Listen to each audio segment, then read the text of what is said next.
हम लोग पढ़ रहे हैं प्राकृतिक वन एवं वनस्पति। तो सबसे पहले जाने कि हम लोग वनस्पति को प्रभावित, वन और वनस्पति को प्रभावित कौन करता है?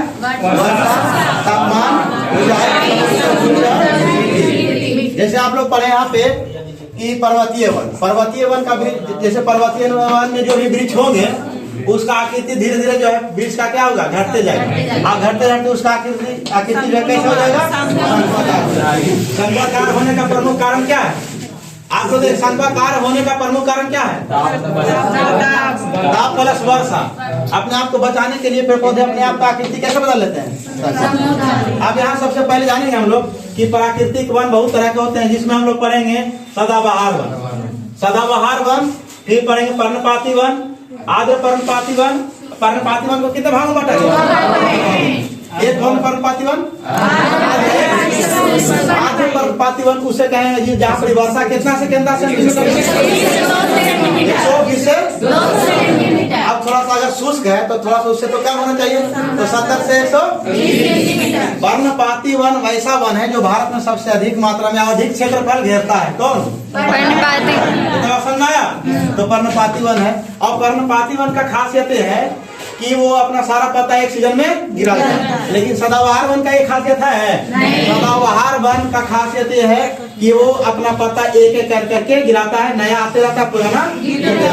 इस प्रकार से हम लोग प्रश्न पढ़े, सदाबहार वन में वर्षा कितना से कितना सेंटीमीटर तक होता है? 200 सेंटीमीटर प्लस होता है ना। अब देखिए यहाँ से प्रश्न कुछ हम लोग पढ़ेंगे कि पूछा जाता है कभी कभी कि सदाबहार वन में निम्नलिखित में से कौन से वृक्ष पाए जाते हैं? कौन सा वृक्ष जो है सदाबहार वन का है और कौन सा वृक्ष जो है पतझड़ वन का है, कौन सा वन जो है पर्वतीय वन का है? इस तरह से प्रश्न पूछा जाता है, तो आप लोग बढ़िया से डिफाइन करते रहेंगे, इसको याद रखना। जैसे में सदाबहार वन में हम लोग क्या पढ़े? रोजवुड, महोगनी,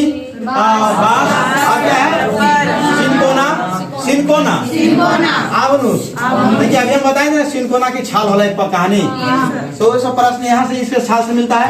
अब देखिए यहाँ से हम लोग पढ़े कि देखिए कुछ पढ़े विषुवत रेखा जो है, विषुवत रेखा जो अगल बगल का जो क्षेत्र है वह उष्णकटिबंधीय क्षेत्र है। उष्णकटिबंधीय क्षेत्र में पढ़े कि 0 से 63 उष्णकटिबंध, 23 से 66 शीतोष्णकटिबंध और 66 से 99 कितना शीतकटिबंध। ये सब कटिबंध के आधार पर भी वृक्षों का आकृति बढ़ता घटता है और उसका आकृति बनता है। ये तो समझे ना। तो ये सारा आकृति को पढ़ते हुए हम लोग आज रिवीजन क्लास में पढ़ेंगे।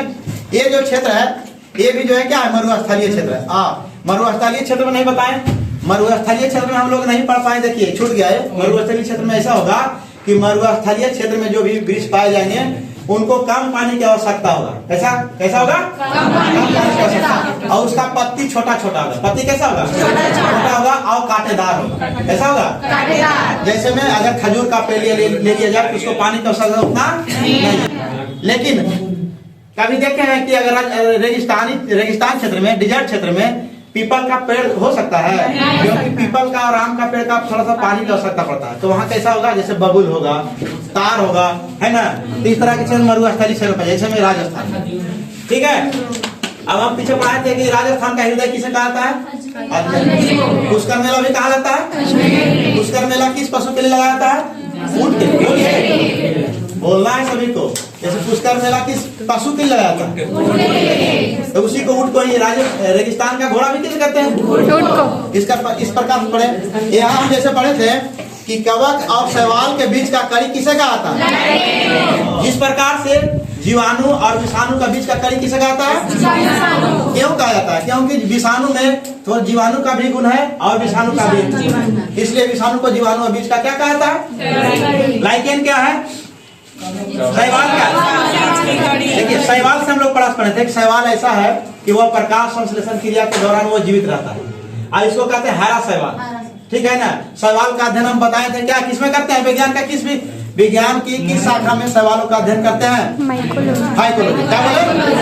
और कवक का अध्ययन किसमें करते हैं? माइकोलॉजी, है ना। ठीक है। कवक का खोज किया था माइकेली। ठीक है। आप सुनिए, यहाँ पढ़िए। सारा प्रश्न आपका क्लियर हो चुका, ज्यादा कुछ नहीं था। यहाँ बताए थे हम प्रकाश संश्लेषण के दौरान जो है खनिज लवण को जो है ऊपर चढ़ाया जाता है किसके माध्यम से? जाइलम फ्लेम के माध्यम से। लेकिन ये चढ़ने की जो क्रिया होती है उस क्रिया को क्या कहते हैं?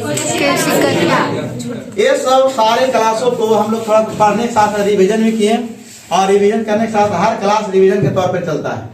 पहले पढ़ाया जाता है, उसके बाद जो है रिवीजन कराया जाता है।